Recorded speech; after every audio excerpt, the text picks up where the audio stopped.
Good evening, Hello, Rav. everyone. How are you? Baruch Hello, Hashem. Rav. How's it? How are you, How's it? Rav? Baruch Hashem. How are you all? How are you, Steve? How are you, Louis? Baruch Hashem. Well, I'm fine. strong. I'm fine. Thank you, Rav. Good, good, good. Brian, how are you? You're all good. Thanks yourself, Rob. Baruch Hashem. How's things by you there in, what do you call it, Midrain? No, I'm not actually there at the moment. I've been working from home for the last 3 weeks to keep safer.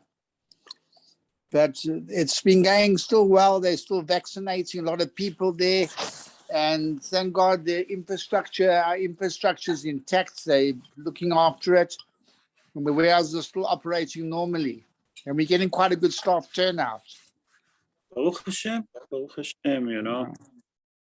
We have So to we take... continue to supply the pharmacies. And some of the stores are closed. But anyway, we do what we can. Okay, Baruch Hashem.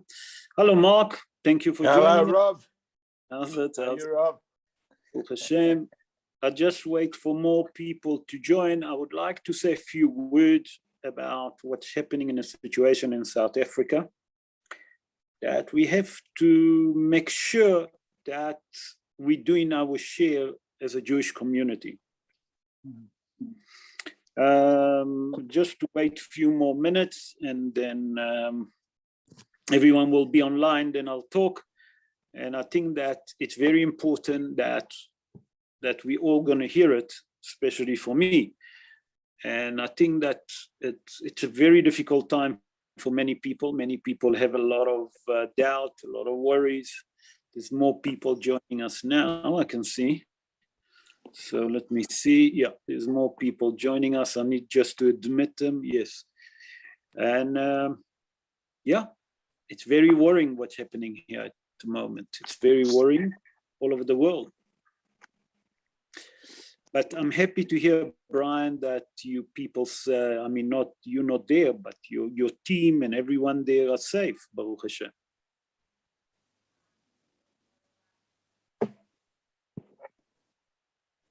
Brian, I don't know if you can hear me, because I can't hear you. Ah, you're muted. Okay, I can see now that you're muted. Okay.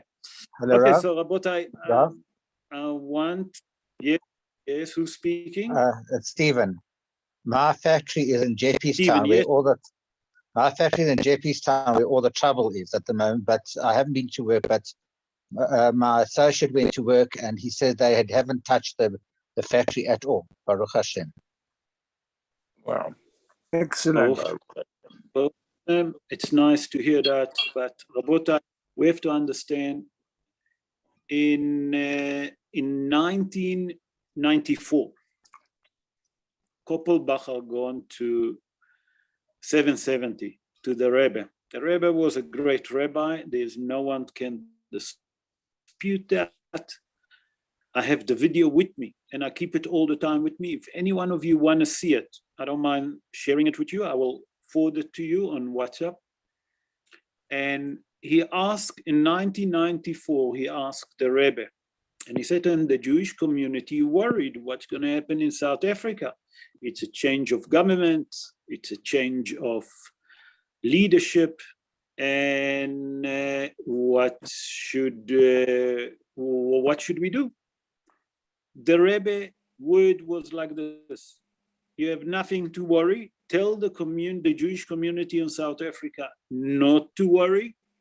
Everything's going to be okay until Mashiach comes. And it will be even better after the Mashiach. So, yes, we are in very difficult time. Things is not simple in South Africa, but we have to try to be positive with everything. But also, we have to keep our eyes open, not to be sleeping. We have to daven to HaKadosh Baruch Hu every second.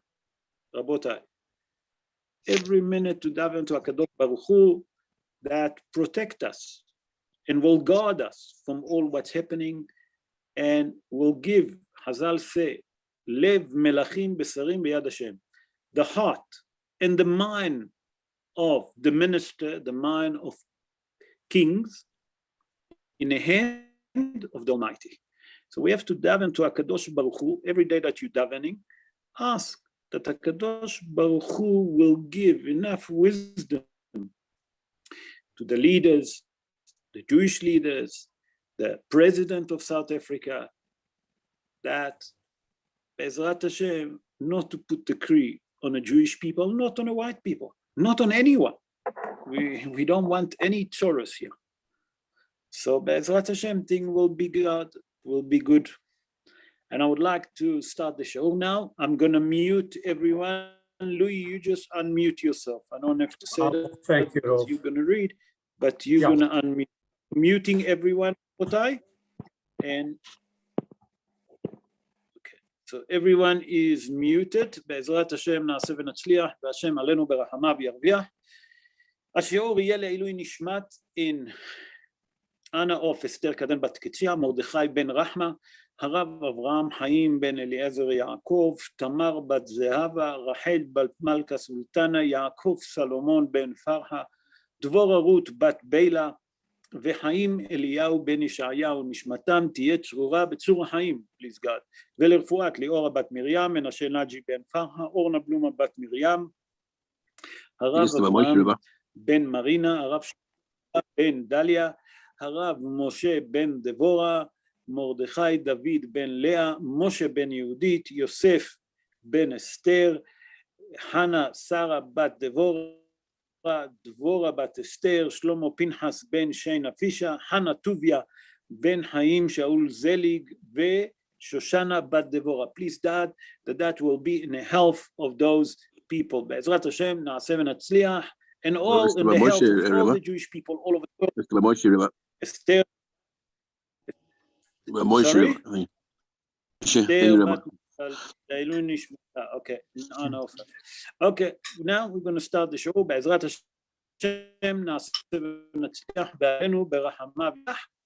We're going to start with a review regarding the show. At the beginning of the Sefer Devarim, Rabotai, is the final book. We done shiur last year about how important is Sefer Devarim and what's hidden in Sefer Devarim. And today, Be'ezrat Hashem, we'll see how long it took Moshe Rabbeinu to write the book of Sefer Devarim. We'll do a lot of gematria at the beginning of the show. But review on a parsha. At the beginning of the parsha, Moshe Rabbeinu rebuked the Jewish people regarding the bad deeds that they done. For example, when they sinned in Baal Peor. Baal Peor, it was Avodah Zarah. It was the idol worshipping that was in that time. If you want to know, it's actually a terrible idol worshipping.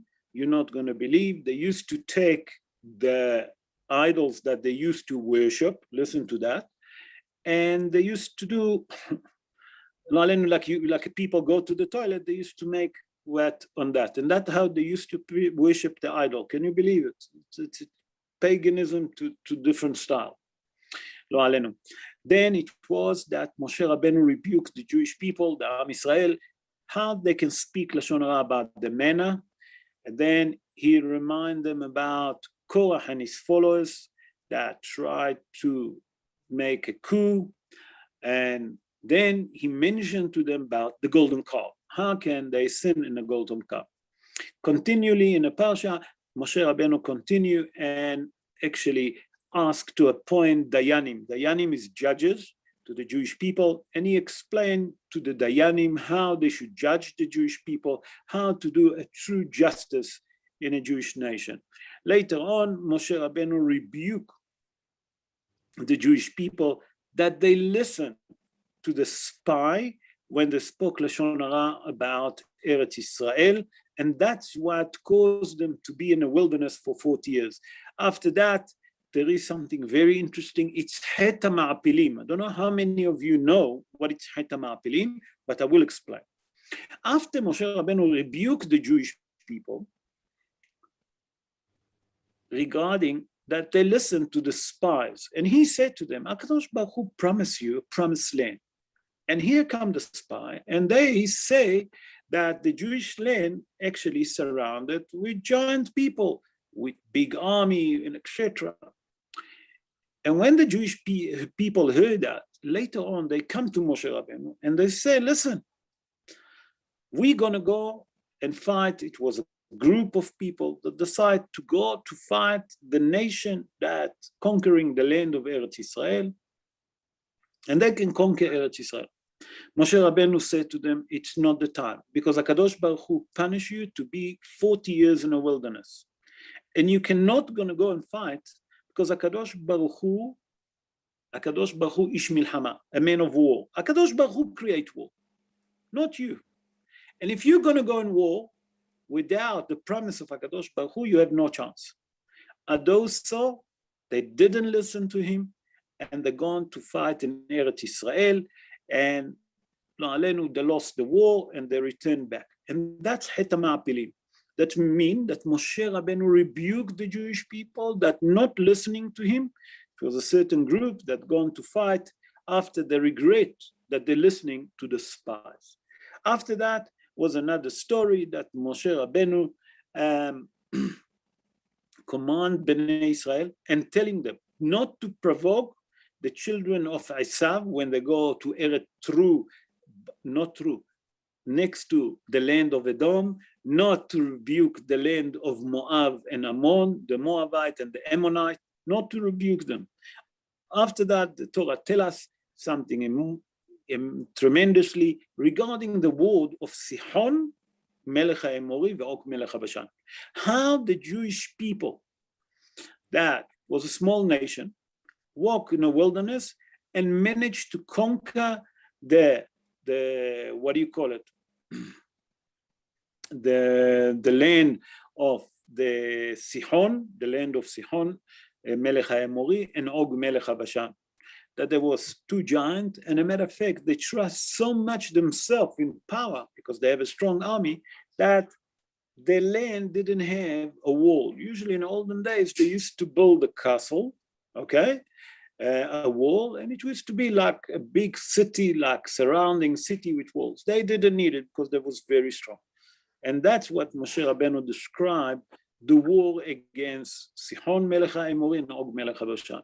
In Parashat Devarim, we have only two negative commands. That's the introduction to the parasha. And Be'ezrat Hashem, na'aseh v'natzliach, v'Hashem alenu berachamav narviach. We're starting the 5th book of Moses, Sefer Devarim, בעזרת השם נעשה ונצליח. אלה הדברים אשר דיבר משה אל כל בני ישראל בעבר הירדן, במדבר, בערבה, מול סוף, בין פרן ובין תופל, ולבן וחצרות ודי זהב. These are the words that Moses spoke to all Israel on the other side of the Jordan concerning the wilderness, concerning the Arba, opposite the Sea of Reeds, between Paran and Tophel, and Laban and Hazor, and Dizabah. Okay. Here we see something very interesting, that Moshe actually rebuked the Jewish people. But if you read it, you don't see that Moshe rebuked them. We'll speak about it. But the parsha starts with the word ele, those. Those are the words that Moshe spoke to the children of Israel.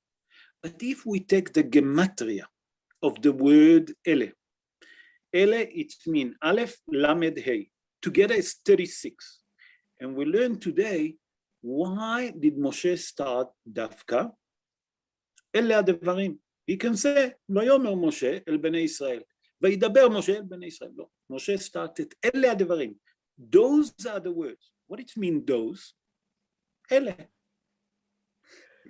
And the gematria of Ele is 36. What it means 36, we see that it means a lot. So Rabbeinu Ephraim bring that if you take the gematria of Ele, that it's 36, Moshe Rabbeinu actually hinting to the Jewish people. Just remember, Moshe speak to the Jewish people, okay? The rebuke, we'll see how many days it took. Moshe rebuked to the Jewish people just before he died. That means before the entering to Eretz Israel. That means after 40 years in the wilderness, now Moshe is speaking to Bnei Israel.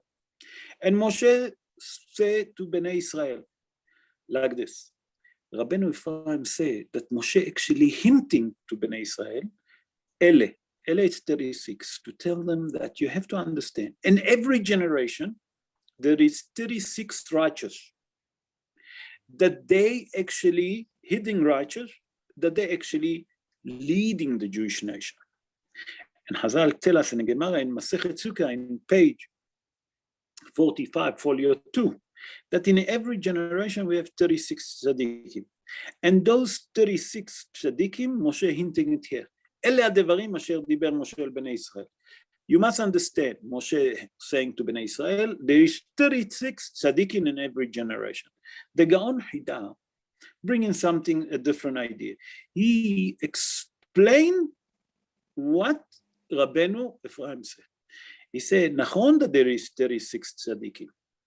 But you know where they get the energy, where they get the wisdom, where they get the power to lead the Jewish people? He said the energy that they're getting and the wisdom and the power come from the soul of Moshe Rabbeinu. And that's what it says, Ele. Ele, it's to tell you that those are the 36 righteous people that you have, okay, in every generation. You know where they come? They come from the soul of Moshe Rabbeinu in every generation. Rabbi Haim ben Attar, bring a different commentary. By the way, Rabbi Haim ben Attar was the rabbi of Gaon Hida that we mentioned now, the Gaon Hida born in Jerusalem, as I mentioned. But Rabbi Haim ben Attar born in Morocco, in the city of Sali. He born around 325 years ago. 325 years ago. In his book, Orachaim HaKadosh, he explained, Ele Advarim, it's mean that Moshe Rabbeinu, by that it say, Ele Advarim, Moshe Rabbeinu never spoke anything else except Torah, Musar, Hadracha, V'yirah. What it mean, Torah? You know, Torah mitzvot, Torah mitzvot. Musar, everyone know what is Musar. Hadracha, it means that Moshe all the time used to teach the Jewish people how to behave. Then Yirah, he used to speak about the fear of heaven. And that's what it says, Ele Devarim asher diber Moshe. But say Rabbi Haim ben Attar, I'll tell you something else about the gematria of Ele, 36. He said that Moshe Rabbeinu, a matter of fact, rebuked the Jewish people for 36 days. 36 days before he died. How did you come to it? He said, I'll show you how I come to it. If you go to verse 3, in verse 3, look what it says. Louis can read it, so you will all understand. It says like this, in verse 3. ויהי ב-40 שנה, ב-12 חודש, באחד לחודש, דיבר משה אל בני ישראל, ככל אשר ציווה אדוני אותו עליהם. בכבוד, לואי. It was in the 40th year, in the 11th month of the first of the months, when Moshe spoke to the children of Israel, according to everything that Hashem commanded him to them. Okay, very good. So if you work it out, Moshe Rabbeinu, at the end of the 40 years, just before he died, he's speaking to the Jewish when on the first of the 11 months. When is the 11 months? You count from, we know, from Nisan, because while Bnei Israel was in the wilderness, the Torah tells us which one is the first month? Nisan. Rishon hu lechodshei hashana. Okay, count 11 months. Which month is that? Shvat. Okay, we see that actually that Moshe Rabbeinu, when did he start speaking to Bnei Israel? In Rosh Chodesh Shvat. When did Moshe Rabbeinu die? We all know, Zayin Adar. Zayin Adar to Rosh Chodesh Shvat, there's 37 days. So how did you come to 36? Pashut. If we look at Parashat Vayelech in our book, chapter 31 verse 2, it said there, Ben 120 שנה אנוכי היום, לא אוכל עוד לצאת ולבוא. That means Moshe Rabbeinu said to the Jewish people, I'm 120 years old today. I cannot anymore go out and come in front of you. What does it mean go out and come in front of you? That Moshe Rabbeinu tell them, today is Zayin Adar, today I'm supposed to die, and I can't speak to you, I can't rebuke to you anymore. My chokhmah, my wisdom disappear. Hazal say, count from Rosh Chodesh Shvat until Zayin Adar, 36 days. Why? Because on the 7 days it wasn't. We learn from here. What do we learn? We learn something extraordinary. We learn that Moshe Rabbeinu wrote Sefer Devarim and rebuked the Jewish people exactly for 36 days, not more than that. We'll explain now, why did Moshe done it dafka in the last day of his life? Why didn't rebuke them before? Why are you waiting a month, or to be accurate, 36 days? Why are you was with them for 40 years in the wilderness? Why are you waiting for the last minute? We'll speak about it just now. So he said that from here you learn that when Moshe Rabbeinu wrote the book of Sefer Devarim, he wrote it in 36 days. Okay. Now, it say here, El Kol Israel. He spoke to all Israelites. So I saw Rashi HaKadosh explain, Rashi HaKadosh say, what it means to call Israel. I'll read it to you in English. אילו הרחיקו מקצתם, היו אלו שבשוק אומרים, אתם הייתם שומעים מבין אמרה ולא השיבותם דבר. He continued, say, there, what did he say? ואמר לה, הרי כולכם כאן, okay?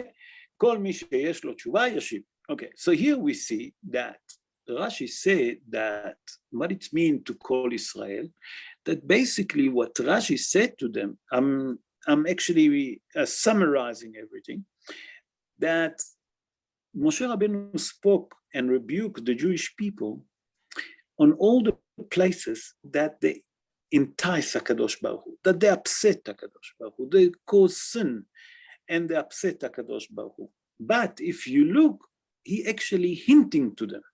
When Moshe Rabbeinu rebuked the Jewish people, he didn't speak harshly. He hinting to them. And that's what it says, Kol Israel. That here Moshe rebuking them, but he rebuked them very gently. And we'll see what it says. What does it say in the Pasuk? First of all, it says Bamidbar, in the wilderness. Ba'arava, Mul Suf, Ben Paran, Ben Tofel, Velavan, Vechatzerot, Vedizah. That means that here Moshe Rabbeinu hinting to the Jewish people where they sin. For example, he said Bamidbar, what's happened in the wilderness? So here Moshe Rabbeinu hinting to the Jewish people where they make a Kadosh Baruch Hu cross, by that they say that it's better to stay in Egypt, okay, than to go and to die in the wilderness. But HaKadosh Baruch Hu promised you to go to the promised land. What are you worried? If HaKadosh Baruch Hu promised, there is no better promise. And then he continued and said to them, not only in the wilderness you upset HaKadosh Baruch Hu, you upset them in the Arava, in a place that's called Arava. What was the place that's called Arava? What did they done there? There, the children of Israel, Am Israel, sinned with the idol of worshipping Baal Peor. Baal Peor, it was Bashitim, Ba'arvot Moab. We explain, Lo Alenu, that the pagan used to worship idols. They used to take the idols and they used to sit on it and they used to do what they have to do. And that's how they used to worship idols. There was certain people that actually wanted the opposite. The Gemara said that they wanted to disgrace this Avodah Zarah more than others, and they eaten things that make the stomach to have a running stomach. And they gone and they done it on the Avodah Zarah, like to embarrass. By that they behave like this, it's like they're worshiping. Why? Because the pagan used to worship idol like this. Nachon, that you have a running tummy, that you're eating something to do it on the idols. But anyway, they doing this kind of worshipping to the idol like this. That's called Baal Peor. Okay? Then the third place that he said, Mul Suf. Suf, it's regarding to the Sea of Reeds. What's happened in the Sea of Reeds? Here Moshe Rabbeinu telling them in the Sea of Reeds. He doesn't explain to him, but he hinting to the children of Israel that when they arrived in the city of the Sea of Reeds, behind them was the Egyptian. In the front of them was the sea. And each wave, we explained that there's some people say that it was 50 amat, 25 meter height, every wave. Some people say, no, it was 50 meter each wave. So the Jewish people, when they arrived to the bank of the Sea of Reeds, they didn't have a lot of options. They say, if we go backwards, the Egyptian gonna kill us. If we jump to the sea, we're gonna drown. So they're starting to complain to the Almighty that why did you bring us to the wilderness, to the Sea of Reeds? Why? It is not enough grave in Egypt that you want to drown us in a Sea of Reeds. That was the third complaint. The fourth complaint that they said, that Moshe Rabbeinu mentioned to them, and he hinting to them, Ben Paran. What it means, Ben Paran? Here we see something very interesting. In Paran, when they arrive in Paran, they sent their spies to spy the land of Eretz Israel. And when the spy came, they spoke Lashon Hara about the land of Eretz Israel, and we know what happened after that. So here Moshe Rabbeinu explained to them and hinting to Bnei Israel, remember Paran, that's when you make a Kadosh Baruch Hu cross. What was the Avera there? That they spoke, the spy spoke badly. When I said the spy, only 10 from the 12, because Yeshua bin Nun and Caleb ben Yefuneh did not speak Lashon Hara about Eretz Israel. And then it's come Ben Tofel Velavan. What it mean, Tofel Velavan? That means it's come to tell you that Moshe Rabbeinu said to him, Tofel milshon tfela. What it mean tfela? That they spoke badly about the manna.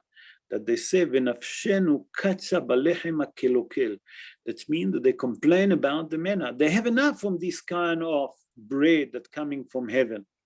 By the way, the Maharsha asks, what kind of a brocha you say about the manna? Because on a bread, what do we say on a bread? Hamotzi lechem min haaretz.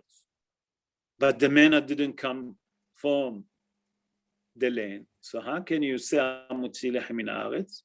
So the Maharsha, the brocha was Hamotzi lechem min hashamayim. Can you believe? Amazing. So here we see that Moshe Rabbeinu hinting to them how they spoke badly about the manna. And then in the sixth thing that he mentioned, the Hatzerot. What it means, Hatzerot? Here Moshe hinting to them regarding Korah and his followers that spoke Lashon Hara and tried to cause a revolution in a Jewish nation. By that they said that Moshe Rabbeinu appointed his brother Aaron. How well he done it by himself, and Mishael ben El Chapan, that you appointed him.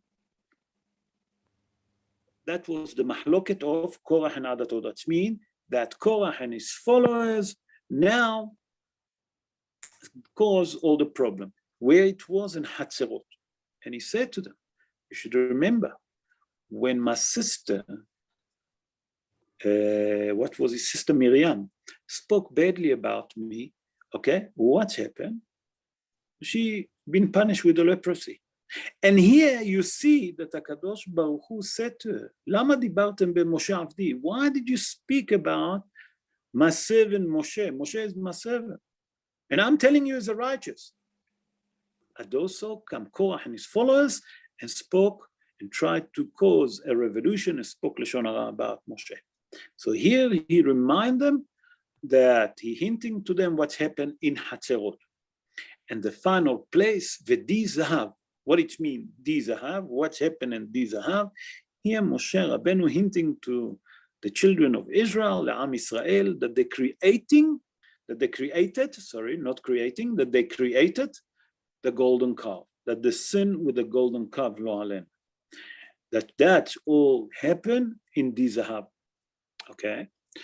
But we have to understand, Be'emet, if you ask yourself, how a nation suddenly have nothing to do, they saw all the miracles, they saw everything that HaKadosh Baruch Hu done. What really led them to make a golden cup? There's plenty answers. If I tell you there's hundreds and hundreds and answers on it, But I saw a beautiful thing. It said that when Bnei Israel left Egypt, that the poorest among the person, have 90 donkeys to carry all of his, the gold and the silver and the copper and the jewelry that they took from Egypt.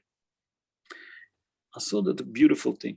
He said that, you know why they make a golden calf, dafka from gold? Because they have so much gold. They were so rich. And because they have so much gold, it's gone to their head. And they give them their own gold because they have too much to create Chas v'Shalom, what they created. And that's what Shem Moshe Rabbeinu, V'di Zahav. He reminded them, you know, you created the golden calf. And you know what caused it? Because you have too much gold. And that's when people have too much money, sometimes it's go over their head. You know, they think they done it, I made it. And here Moshe hinting to them. So we see here, Rabotai, that Moshe Rabbeinu rebuked the Jewish people, but he rebuked them very gently. He doesn't even tell them all of that. He just hinting to them the places, what they done and where they done it. And with that, he doesn't tell them what exactly. Obviously, they knew what they done wrong. But the point is that the question that we have to understand, why did Moshe Rabbeinu hinting? You rebuke them, but you're not saying nothing to them. You're not telling them. You're just hinting to them all the places that they upset HaKadosh Baruch Hu. And we have to understand why. Because the Torah is a manual. And if Moshe Rabbeinu spoke to the Jewish people by hinting them, by mentioning the place, and that was for them to understand where they've gone wrong, we have to understand what's happening here. I saw a beautiful answer that brought by Rav Yoram Bargel. And he says something amazing in his book, and he said like this. He said that from Moshe Rabbeinu, matter of fact, he come to teach us a great Musar. What is the Musar that Moshe Rabbeinu come to teach us? He said like this.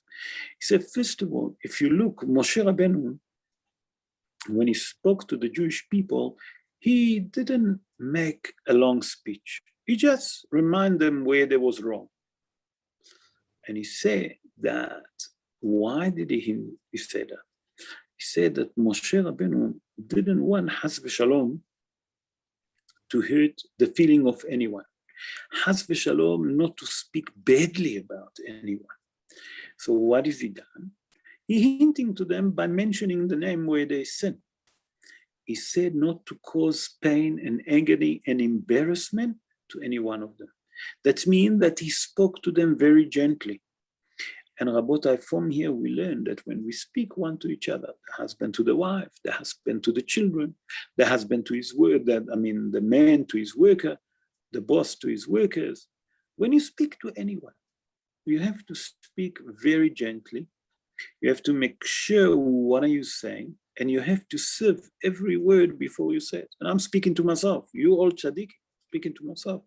How much we have to work on our character trait. And that's what Moshe Rabbeinu teaches us here.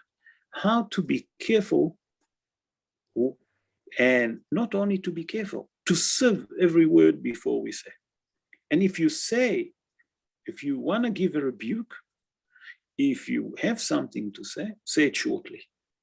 Don't make a big Gans and Megillah. Short, to the point, and finish. And that was the point here. Let's continue to verse 3. Okay, we are in verse 3, Louis verse 3. ויהי ב-40 שנה, ב-12 חודש, באחד לחודש, דיבר משה אל בני ישראל, ככל אשר ציווה השם אותו עליהם. בכבוד, לואי. Verse 3? We just done verse 3. Yeah. Just continue. No, I done all of one. I brought verse 3 to explain how it was. Where do we learning? It was on the 14th year of the 11th month. Never mind. Yeah, All right. the 11th month. All right, the 11th month, on the 1st of the month, when Moshe spoke to the children of Israel, according to everything that Hashem commanded him to them. Okay, so if you remember, before I explain all the places where Moshe hinted to Bnei Israel, where they sin, where they make a Kadosh Baruch Hu angry, where they was doing, call it stupid thing, I explained that Moshe Rabbeinu actually spoke for 36 days and rebuked the Jewish people for 36 days. And the question that we have to understand that Moshe Rabbeinu spoke to them 36 days before he died. And Rashi HaKadosh said, listen, melamed shelo hicham ela samut chelamita. Rashi again explained that we learn from here that Moshe actually rebuked the Jewish people just before he died. We have to understand why is Rashi put a lot of emphasis on that Moshe rebuked the Jewish people only just before he died. You remember that question that we asked? We have 40 years in the wilderness to rebuke them. No, just here. So I saw a beautiful commentary of the Hatam Sofer. Hatam Sofer is Rabbi Moshe Sofer. Rabbi Moshe Sofer, born in the city of Frankfurt in Germany, 258 years ago. And he have a book that's called Torah Moshe. By the way, there is 2 books that called Torah Moshe, maybe more, 2 that I know, that it's a commentary on a Torah. The one is Torah Moshe of the Al-Sheikh HaKadosh, Rabbi Moshe Al-Sheikh, and Torah Moshe of Rabbi Moshe Sofer. And both of them have the same name. But what I'm quoting now is the Hatam Sofer, Rabbi Moshe Sofer, that born in Frankfurt. And he said like this, he said, you know why Moshe, when he rebuked the Jewish people, he rebuked them just before he dies. He said that the main reason for it, that if he would rebuke the Jewish people while there was in a wilderness, while everything was fresh, and he make a Gans and Megillah, it wouldn't help. Why? Because usually when you try to rebuke people and you're still young, they can argue with you. They will try to justify themselves for the deeds that they done. But he said, Hatam Sofer, when a person is old and you see that any minute his one leg already up, no one's going to argue with the old man. When a person is old, even if he done something wrong, let it go, not serious. He said that when Moshe Rabbeinu rebuked the Jewish people, he done it just before he died. Why? That he didn't want to have any argument with anyone. Not only that, he knew that no one going to try to justify himself because he's an old man. But above all of that, he says something very important, the Hatam Sofer.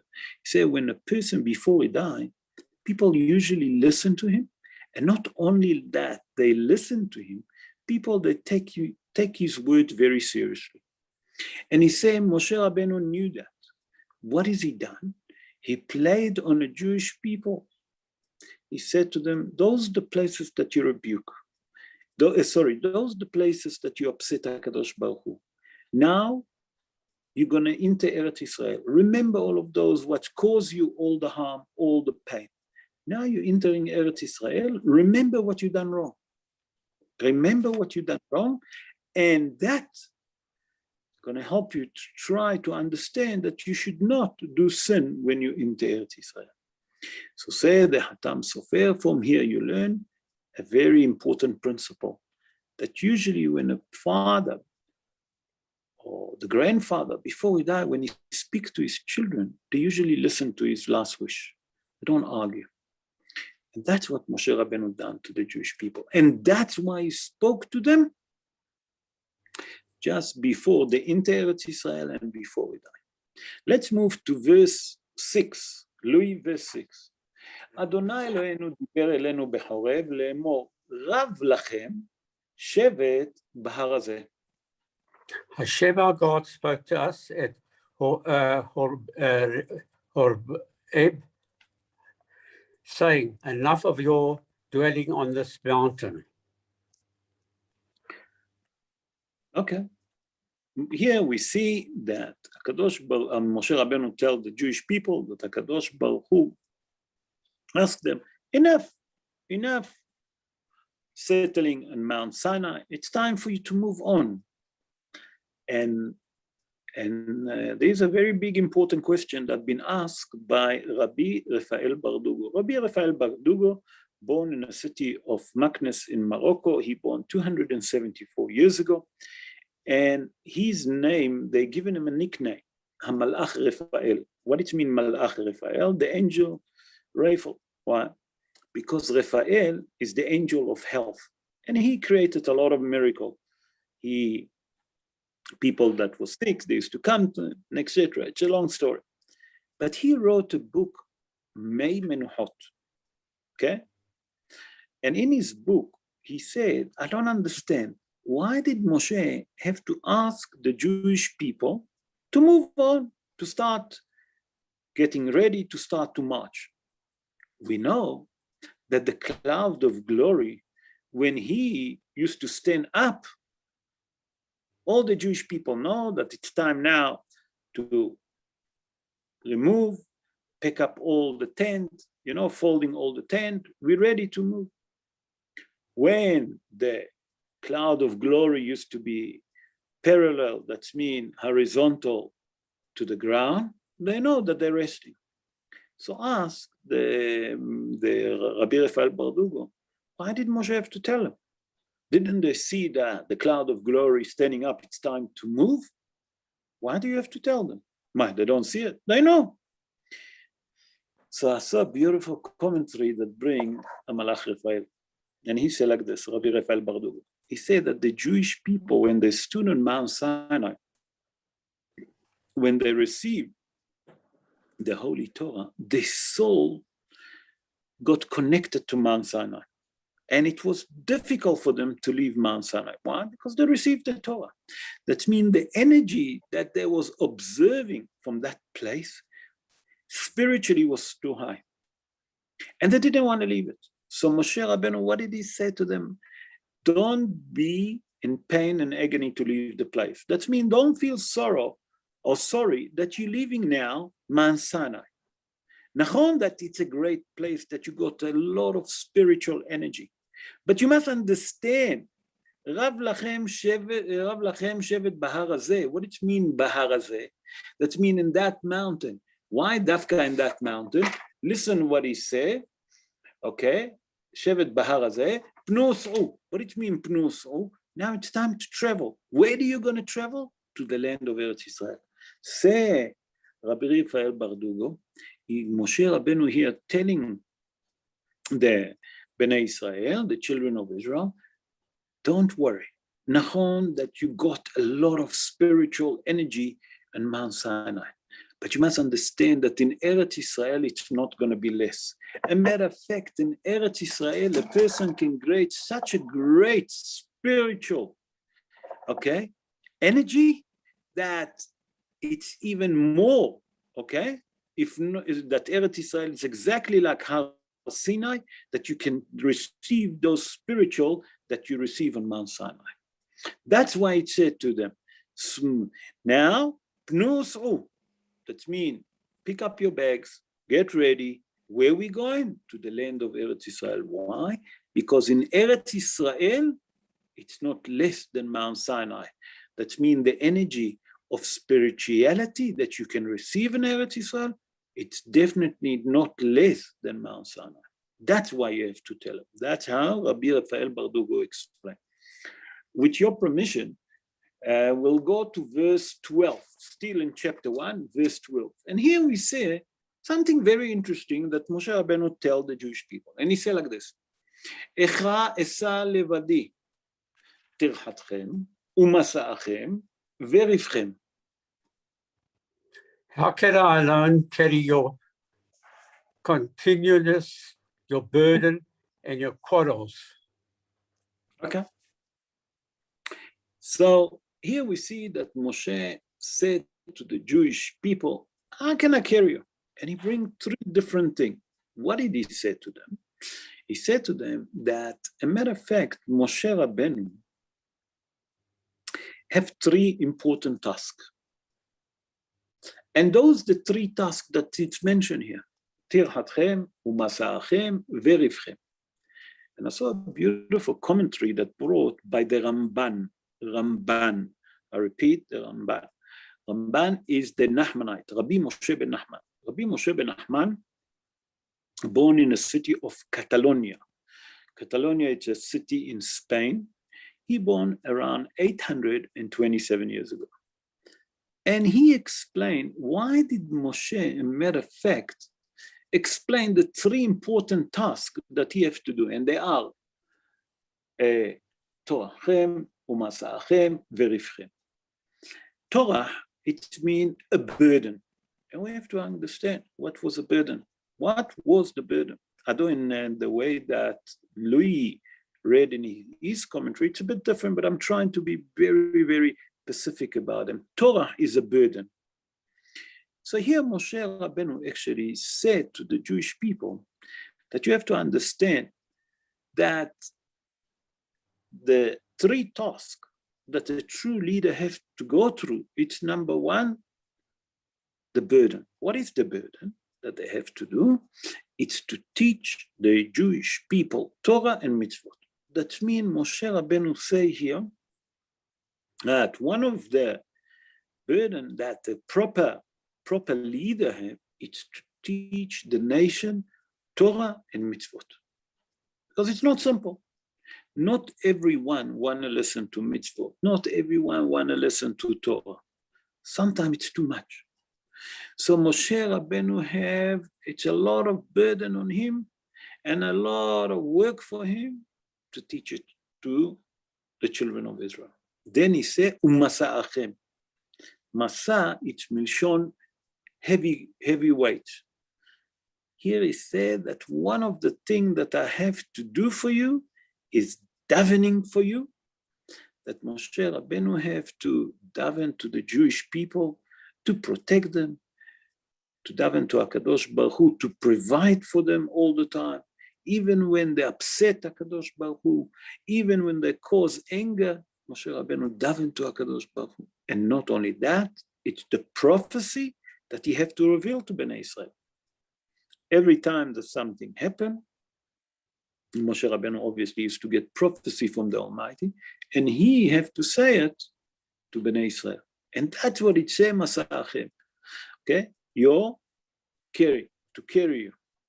Okay? And then Verifchem. Rifchem is argument. Here Moshe Rabbeinu speak about that the Dayanim that he have to a point, because he couldn't do it all by himself, to do all the judgment, so he have to appoint judges to the Jewish nation because they have a lot of dispute between man and his fellow friend. So here Moshe Rabbeinu come and tell us that the task of a proper leader is number one, to teach the mitzvot and the Torah to the nation. Number two, if they have chores, he should daven for them. He should pray for those people that in chores, these sick people la'alenu that have problem, he'll daven for them. That's a leader. And the third thing, it means that if they need a proper judgment, he is, as a leader, he have dayanim, that means judges underneath him. Even if they can't, then they can bring it to him. So the job of a proper leader, the task of a proper leader is number one, to teach Torah to the nation. Number two is to daven for his nation. Number three is to do proper judgment, a true judgment. And that's revealed also, Rabotai, from here, many of Hazal learn from what the Rambam say, that you have to understand that that's a job of a rabbi. A true rabbi have to teach Torah. A true rabbi have to daven for each student, every student of his. Each rabbi have to know what's happening with his student. And number three, that Has v'Shalom, if there is dispute between one of his students to someone else, he should make sure that he doing mishpat tzedek, a proper judgment. And that's a task of every rabbi, every leader in a Jewish community. Let's continue to verse 13. And in verse 13, we say like this, הלוו לכם אנשים חכמים ונבונים ויודעים לשבטיכם ואשימם בראשיכם. Vie for yourself distinguished men who are wise, understanding, and well known to your tribes, and I shall appoint them as your heads. Okay, here we see that Moshe Rabbeinu telling the Jewish people that they should choose special dayanim, distinctive men. It means proper scholar people, and they must judge the Jewish people when they have problem. And the Rambam, now I'm bringing the Rambam, the big ego, Rabbi Moshe ben Maimon, the Maimonite, not the Nachmanite. Now we're speaking about the Maimonite. The Maimonite born in Spain also, but in the city of Cordova. The city of Cordova. He born 886 years ago. That means if you look the difference between the Rambam to the Rambam, you see that there is 59 years difference between them. Almost 60 years. By the way, the both was a doctor. Also the Ramban and the Ramban, the both was doctor. And what I'm bringing now, it's the commentary of the Maimonite, okay? Rabbi Moshe ben Maimon. And in his book, in Ilchot Sanhedrin, the law of Sanhedrin, Sanhedrin is the law of judges, in chapter 2, in Halacha Zayin, that means law number 7. He actually that bring 7 conditions to become a proper dayan. That if you want to become a dayan, you have to have 7 qualities. If you have those 7 qualities, then you can be a dayan in a Jewish people. And he said like this, the first thing that the dayan have to have is chokhmah. Chokhmah is a wisdom. What does it mean? Sorry, you explain. That the dayan have to know all the Torah of Bahar. Wherever you ask him, he can answer you. Wherever you ask him in the Torah, he know exactly, boop, it's like a computer. You press the button, he give you the answer. Number 2, anava. Anava is humbleness and modesty. That means a judge, a dayan, must be humble and modest. And not only that, he's keep himself down to earth, doesn't show off in the front of anyone, even the simple person. Number 3, yir'ah. Yir'ah, that the dayan have to have the fear of heaven. Not only the fear of heaven, he have to be afraid from doing any sin. Number 4, the quality that the dayan have to have, sinat mamon, hate money. That means he doesn't need money, he doesn't care about his money. Not only about other people's money, also his own money. Why? Because if a dayan love money, when the dayan love money, you can bribe him. Why? Because he wants money, money, money. Everything is money. So one of the qualities that a dayan have to be, doesn't care about money. The third thing, ahavat emet. To love the truth. What it means to love the truth? It's not just to make a psak din. What it means a psak din? To psak. That means to judge, to make a judgment, the true judgment. He said that because he loved the truth, he checked all the halachot. He checked everything. When it's come people in the front of them, if they have a dispute, he interrogate each one until he found the right truth. And that's what a proper dayan have to be. Then he say, after that, ahavat habriot lahem. What does it mean? That a dayan have in his way, in his act, okay, the way that he behave, the way that he act, okay, he have to sanctify the name of the Almighty. What does it mean? That everyone that see him actually praise him. Why? Because the way that he behave, he causing sanctifies for the Almighty. He sanctified the name of the Almighty.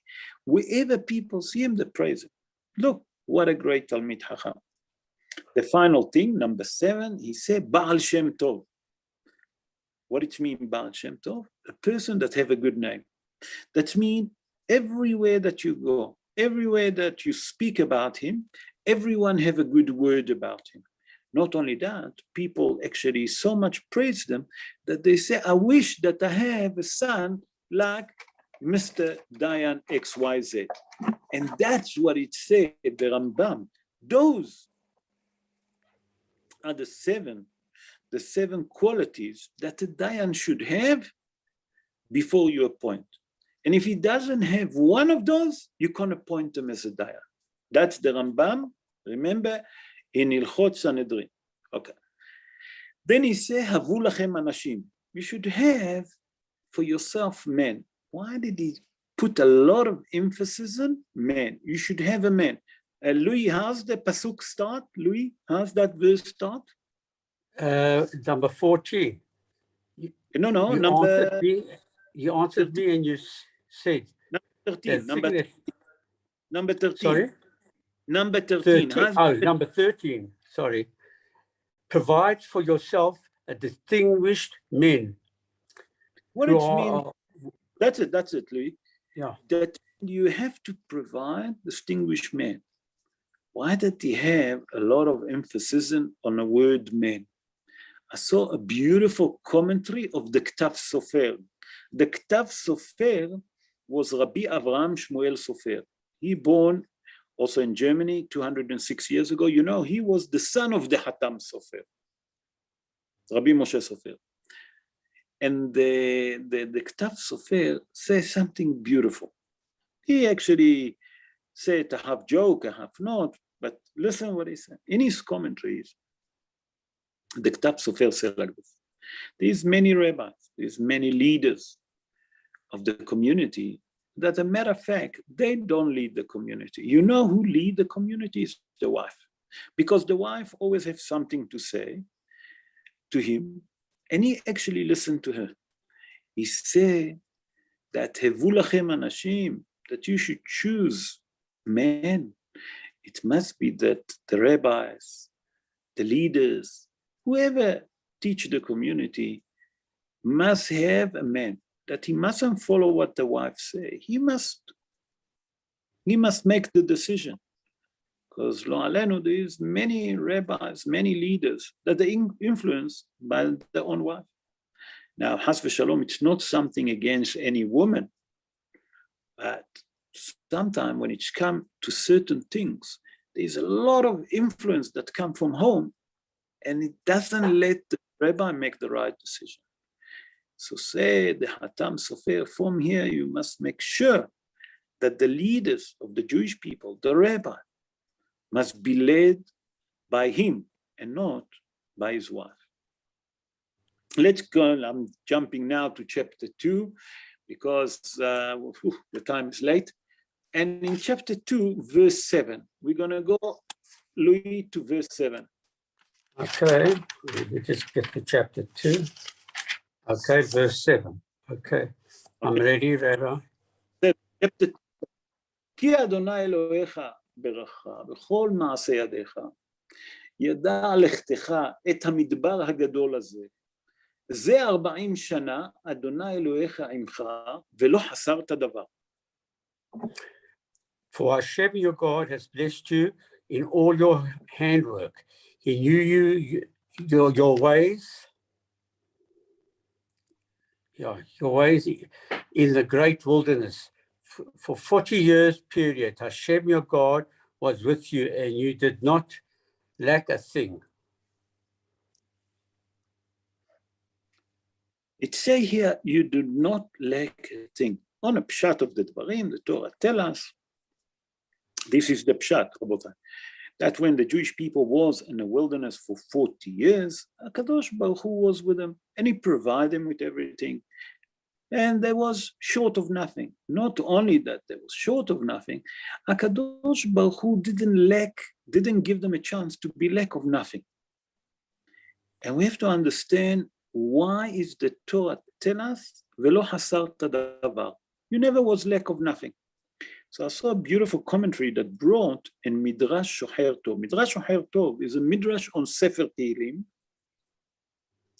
And in Sefer Tehillim, in chapter 23, Hazal explained like this. I'm going to bring 3, it's much more long, but I want to show you what What does it mean, lo hasarta davar? So the first thing that we bring, Rabbi Yehuda say that there is nothing like a king, because if there is a country without a king that can lead them, they have nothing. The same with HaKadosh Baruch Hu. Without HaKadosh Baruch Hu, that he is our, not that he was, he's still our king, okay? That he was the king in the wilderness. Without him, we couldn't do nothing in the wilderness. We couldn't survive the great and the horrible wilderness that they have to go through. Rabbi Nehemiah say, שכל מה שהיה חסר לישראל זה דיבור.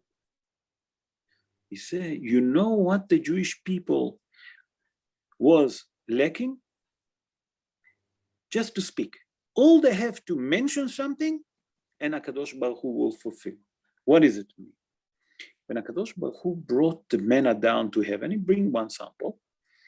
He said that the manna, if a person wanted to taste in a manna the taste of shawarma, for example, the taste of a lamb chop, a taste of ice cream, whatever, all you have to say, I want to taste the taste of shawarma. I want to taste the taste of lamb chop. And HaKadosh Baruch Hu immediately used to fulfill his wish and used to grant it. That's what it means, lo hasarta davar. Davar milshon dibur, that you have to talk. Hachamim omrim, now I'm bringing the third opinion, listen to that. And Hazal say, Hazal is our sages say, lo hasarta davar, that means that you was lack of nothing, שלא היו צריכים בני ישראל לדבר. No, Hazal say no. The Jewish people didn't even have to talk. All they have to think about something, HaKadosh Baruch Hu immediately know what they're thinking, and he used to provide them with that. Now, a person, for example, he's hungry, and he wanted to eat something sweet. He needed something sour. I don't know. Give it all the different, imagine everything that you can imagine in your mind. HaKadosh Baruch Hu say Hachamim, all the person have to think about it, they'll have. For example, if we take the manna, like we spoke earlier, that Rabbi Nehemiah say, let's say that he want to test in the manna the taste of lamb chops or shawarma. He didn't even have to say shawarma or lamb chop like Rabbi Nehemiah. Hachamim say, our sages say, all you have to think that will be the taste of a lamb chops, or the taste of ribs, or the taste of steak, whatever you want to call it. And that's what it used to turn, by thinking about it. So from here we understand that when it said that the Jewish people, after they marched while they was marching for 40 years in the wilderness, they never lacked nothing. I spoke about food, but obviously the Jewish people needed clothes, the Jewish people needed shoes, the Jewish people need medical care. Just thinking about it. According to Hazal, person that immediately become healthy. A person have a headache, you think I need that headache to disappear, nothing. I need to have a shower, he's inside the cloud of glory. It's a dry shower. Never heard about it. Please God, when the Mashiach comes. You needed to smell good. You didn't need to go to Pick and Pay to buy deodorant or to Kosher World Spa, whatever. HaKadosh Baruch Hu knew that you want deodorant, your body to smell well. That's what he done. He created it. So that's what it means, v'lo hasarta davar, you was lack of nothing. And so far we can hear the miracle that HaKadosh Baruch Hu, the Almighty, the kings of all the kings, all the miracle that he done and provide to the Jewish people that they for 40 years in the wilderness, that there was lacking of nothing. And that it means lo hasarta davar. So Be'ezrat Hashem, that HaKadosh Baruch Hu will do miracle to all of us, that will merit, please God, merit to see the miracle, the same like HaKadosh Baruch Hu done to the Jewish people in the wilderness, and HaKadosh Baruch Hu will send us Mashiach speedily in our days and build Bet HaMikdash speedily in our days, and we don't have to celebrate Tisha B'Av this coming Sunday. I would like to take the opportunity about this coming Sunday is a fast day, and after the fast, for me, it's very difficult to give a show. So this coming Sunday, I will apologize to you. I will not give a show after the fast, but let's see if I can manage to do something to prepare, because this Sunday is a fast, but the next coming Shabbos, it's going to be Tu B'Av, 15 of Av. So maybe I'll do show on Tu B'Av. I'll publicize it maybe on one of the days, Be'ezrat Hashem, Bli Neder. So I would like to take the opportunity to wish all of you, number one, Shabbat Shalom, blessing Shabbos to all of you, that this Shabbos is going to be a Shabbos of Nahamu, Nahamu Ami. The prophet said to the Jewish people, comfort, comfort my nation. But may HaKadosh Baruch Hu will comfort us, will send us Mashiach Tzidkenu, and will Bet HaMikdash, that will merit to see it in our eyes, and then there is no more tzoros in the world, not to the Jewish people, not to the rest of the nation of the world. That we have to daven hard and to ask HaKadosh Baruch Hu to get rid of all the evilness that there is in the world. I would give time now for those of you that want to ask questions regarding the Parsha B'Chavod. So, Rabbi, I want to ask you now, the keynote would they be doing on Zoom or what's the Shabbos? The keynote of Tisha B'Av, I think last year they did on Zoom. They read. Organize someone to read Eicha, number one. Number two, I would like also to see, maybe I'll organize someone to read Eicha on Saturday night. I still didn't organize it. And the keynote, to read keynote maybe during the day, I need to find someone. Maybe we'll do it on Zoom. It's a good idea. I'm going to try and organize. Last year we organized, Adam read for us Megillat Eicha. Let me work on it.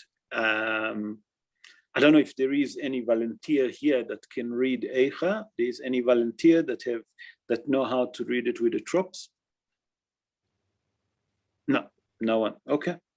So Bli Neder, I'm going to work on that, Bli Neder. And if there is any, you definitely all going to get it on a group, and we put it on Zoom. Okay. Any other question? Rabotai, anyone have any question regarding to the Parsha? No. Okay. I would like to take the opportunity to thank all of you for joining us for the She'ur. Please, God, have a great Shabbos, and I'll keep you posted regarding Eicha and regarding the Kinot. Be'ezrat Hashem, we'll try to do something together. In the meantime, have a good evening, a safe evening to all of you. Thank you for joining us. All the best. Good night, everyone. Thanks, Rolf. And a good Shabbos to you.